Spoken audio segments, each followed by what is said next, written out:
Andi Purewal for Boxing Social in association with Betfred, joined by George Groves here in Cardiff. George, we've just witnessed a former opponent of yours who you overcame, cruise to a victory against Liam Williams tonight. What did you make of his performance and his win? I wasn't very impressed. I didn't think it was very good. I thought, yeah, you know, he was in full control, but he had Williams hurt real early.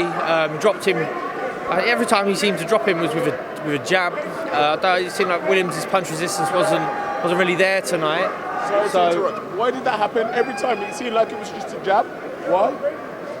I don't know, man. It's a bit bizarre. Straightforward, man. Yeah. He couldn't. I mean, the eye shot said he wasn't seeing him coming in the end, but yeah, it was a bit bizarre. I shouldn't be going down with jabs, but maybe his punch resistance ain't quite there now. Eubank spent an awful lot of the. Yeah, there you go.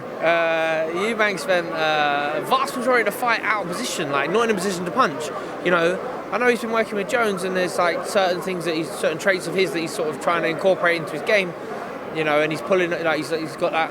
Both hands are drifting forward, and he does the sharp pullback, but he's not in a position to throw a real punch.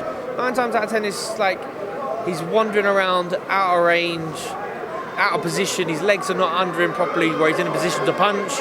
At best, he might get a sharp counter in as Williams lunges forward, but as a whole, technically not very good at all from Eubank. And Eubank used to be a very he never had the sharpest feet, but he had good hand speed, and he threw technically very good punches. Like, you know, especially he used to love throwing uppercuts. I mean, the technique was there because he could throw combinations. Like, if you have no technique, you can't throw combinations.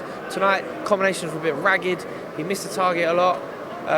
And no disrespect to Williams, he's been a great fighter. You know, I appreciate him. I like his style. I like what he's contributed to boxing. But he had a tough fight against Andrade. I think that took its toll. Tonight, he was not at the races. You know, he got dropped early with a jab. Tried to break down again with a jab. Third time again, I think it was a jab. So punch resistance wasn't quite there. He wasn't at the races. Eubank should have finished that fight in the early part of the rounds, and then near the end, he just lost the plot. I mean, all the showboating, not my cup of tea. I don't know. Have you seen any improvements in Junior since you two shared the ring those years back? I mean, he's been a bit inactive because of COVID and stuff like that, and he had the win against Matty Korobov, which was like technical decision almost because he dislocated his shoulder. Tonight, I was expecting to see a real improvement, and he cruised to a win against a good name, but don't think the performance reflects what's kind of on paper, and I don't think it's the Williams that we've seen before in the past.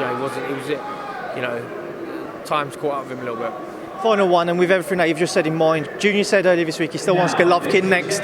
Your thoughts, Junior Golovkin, how would he get on? I think if Golovkin was in there tonight with Williams, he would have stopped him early. Like he wouldn't be messing around for the rest. He's never out of position. He's always marched these guys down in a great position to punch. Tonight, he would have been a nightmare for Eubank because Eubank never had his feet under him. Hey Robert, how good to see you, man. Never had his feet under him properly.